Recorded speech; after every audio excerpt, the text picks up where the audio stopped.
This video is brought to you by my supporters on Patreon.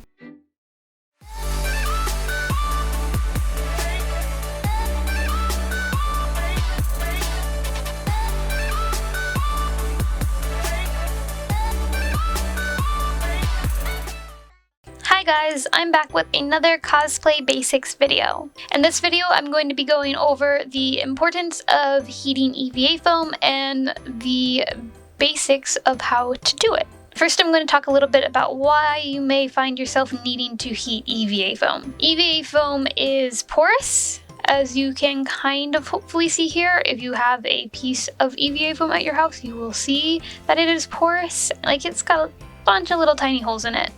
When you heat it up, those pores or holes kind of diminish, and it starts to look a little bit more like this, where it's smooth looking and it's got a bit of a shine to it. The reason why this is something to make note of is that it is helpful when it comes to priming. So by diminishing these holes or making the material a little bit less porous, it just makes priming easier.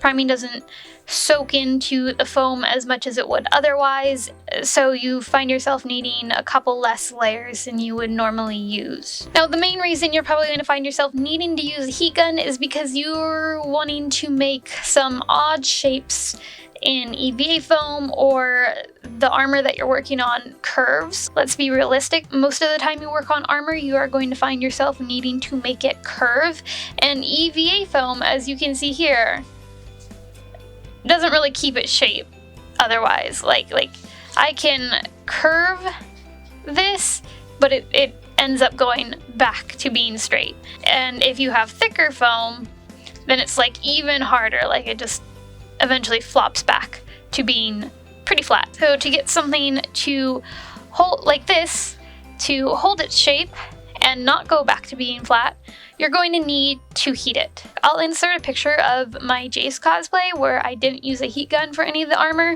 and circle some of the areas that you can circle some of the areas where you could see the armor warping to be flat, but then wherever there was a band, it would curve back, obviously because there was something pulling it back. And so before we continue on, that means you are going to need a heat gun, and this is the only heating tool that I recommend that you use with EVA foam.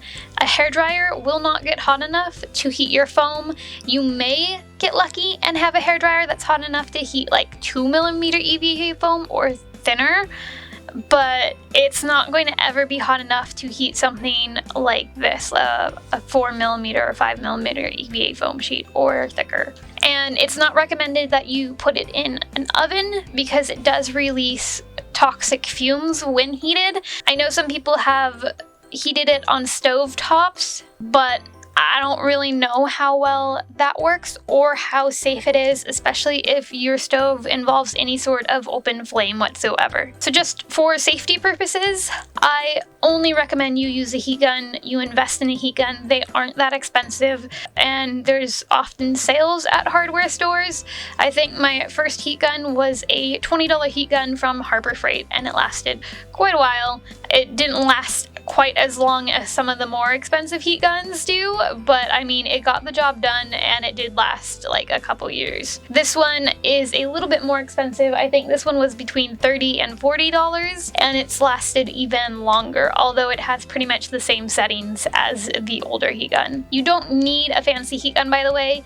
You're never going to need like some ridiculous heat setting for foam. You just need like the really basic heat settings, so low and high, and an off option is like all you need. Next, a couple little safety things is you are going to want a ventilation mask and or to work in a well-ventilated area. So outside, for example, is best, or someplace with like really big windows that you can like fully open. Even with that, I still recommend a ventilation mask because again, it does release toxic fumes and it's better safe than sorry. At the very least, use the cloth type mask. So I'm going to go over two different thicknesses of foam and how to heat it. One is a thinner foam, this is 2mm, and one is a thicker foam, this one is 5mm. The rule for this foam will apply to foam around this size, so like 3mm to 2mm, and if there is a 1mm foam, then it would apply to that too, although I don't know if there is. I have yet to see something like that. The rules for like this foam apply to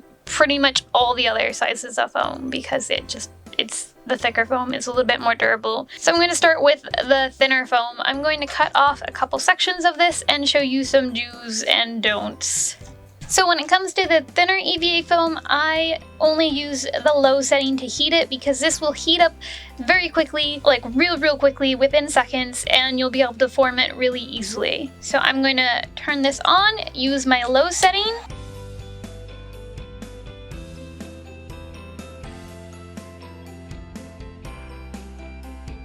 You could see the edges start to curl up. That's usually when I've determined that it's been hot enough for this thickness of foam, at least, to shape. I'm not making any specific shape, I'm just showing that it will hold its shape. So a few things to go over is I heat the front and back of all foam pieces. This applies to the thicker foam as well, just so that it's heated evenly.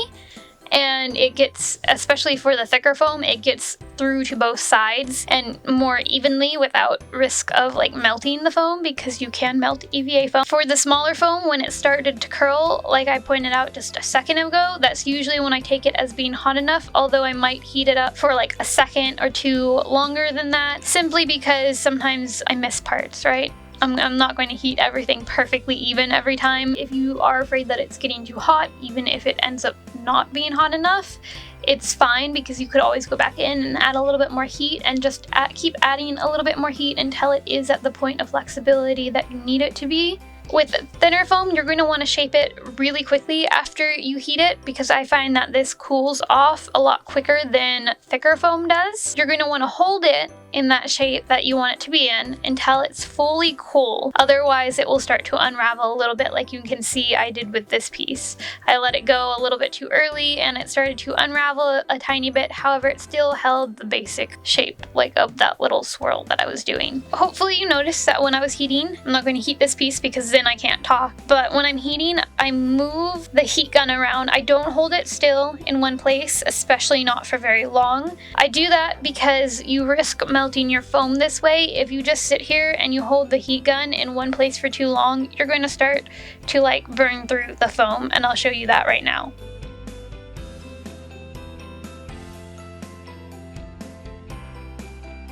Okay, so you can kind of see what happened here.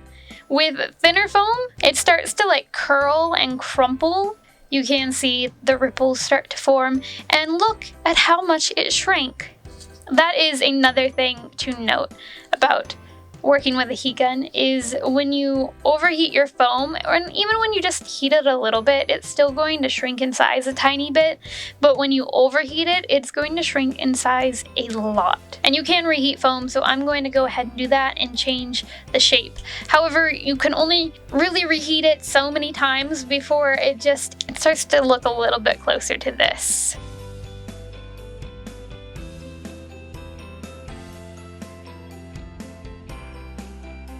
We'll swirl it this way now. One of the other safety things I recommend is you work with gloves on your hand, because some of these pieces, especially when you start working with thicker foam, can get really hot and you may burn yourself. I never do, so don't follow my example. Take my advice and wear gloves so that you are fully protected. Now I can let it go. It will unravel a teensy bit, however, it's nothing drastic compared to how much it had unraveled earlier when I had let it go too quickly, let it go before it was fully cool. But now look, it's staying in an actual tube shape.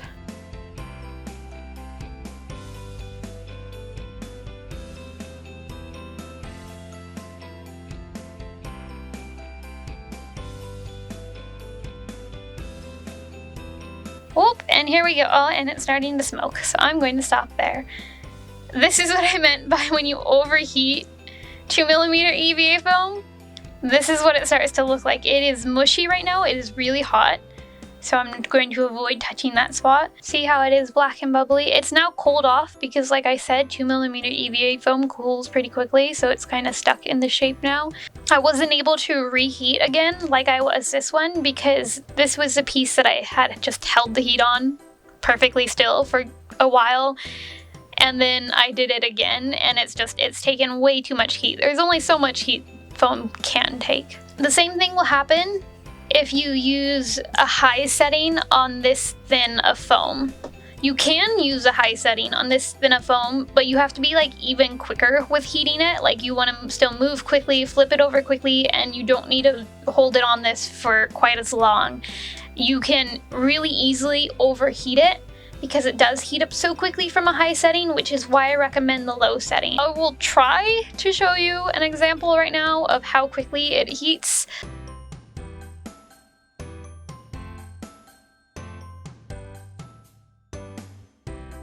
And that's already kind of overheating it. It's curled in a lot more, it shrank a bit, and it's starting to get the weird texture that I talked about. If I held it on a little bit longer, it would start looking a little bit more like this piece did. Now let's show you some example of 5mm EVA foam, or thicker foam in general. So for thicker foam, I always use a high setting, otherwise it takes like way too long to heat it. Again, I heat both the front and back sides.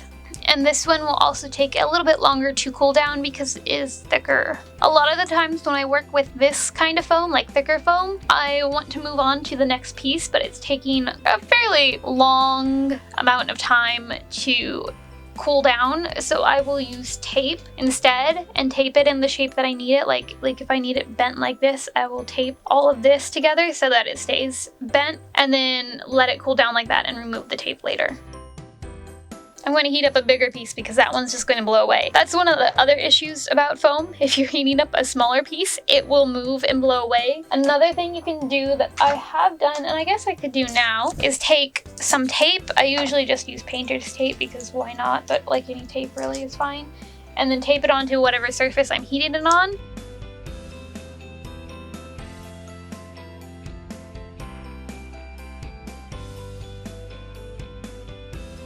Alright, and this piece is pretty heated. This one is really hot. I always hold my foam just a teensy bit tighter, like if it doesn't have to meet than it needs to be, just because I know it will kind of come undone a teensy bit when I let it go. So this way, if I want it like here, I'll hold it like here or so. And there we go. We have this shaped. So real quick, since I did mention it and I forgot to mention it earlier, I'll talk about this right now. You do need to have a surface to heat your stuff on.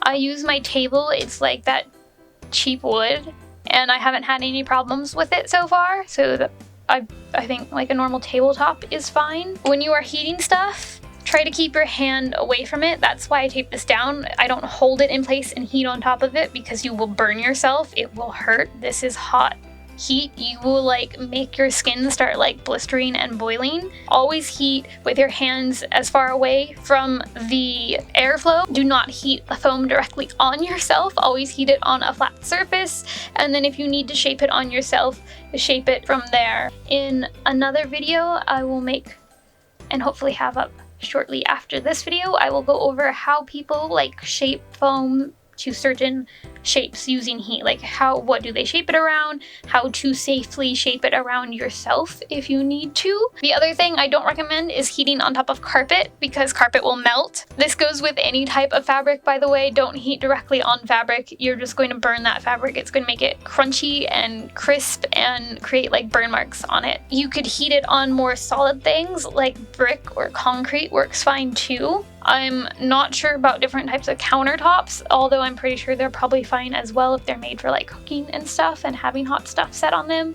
Anything that's designed to go in a workshop, like a workbench of any sort, should be fine as well. There are also mats that you can heat on that are like specifically supposed to be like heat resistant mats, kind of similar or even the same thing as sewing mats. There's like sewing mats that I've seen people heat foam on. They just heat it on their sewing mat and it hasn't ever had a problem. So I'm going to burn this piece and show you what it looks like when you put heat on for too long. Again, I'm going to do this by just holding still or even moving it around and just heating that area for like past the point where it needs to be heated. One of the things that I haven't mentioned so far, but I will mention now, is that you will see a kind of sheen come over the foam as you heat it, because you will see these pores start to close up. And I will try to zoom in and get it on camera.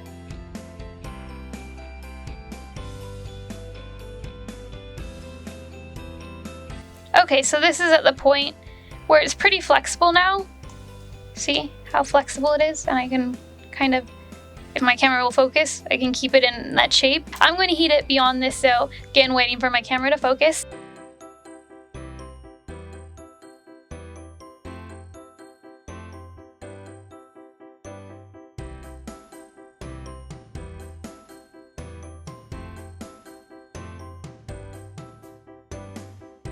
And there you go. I'm not going to keep heating it beyond this. See that it melted onto the tape here from the other side. So there's just some examples of how foam works and how different settings and the way you hold it and how much heat you put on it will affect your foam. Hope you guys found this video helpful and that this helps you with your future cosplay projects, and that you might be a little bit less intimidated when working with a heat gun or better understand how to heat foam now. I have a lot more cosplay basic videos coming, and if you have any suggestions for any topics or any things you would like to see me cover, go ahead and leave it in the comment below, and bye!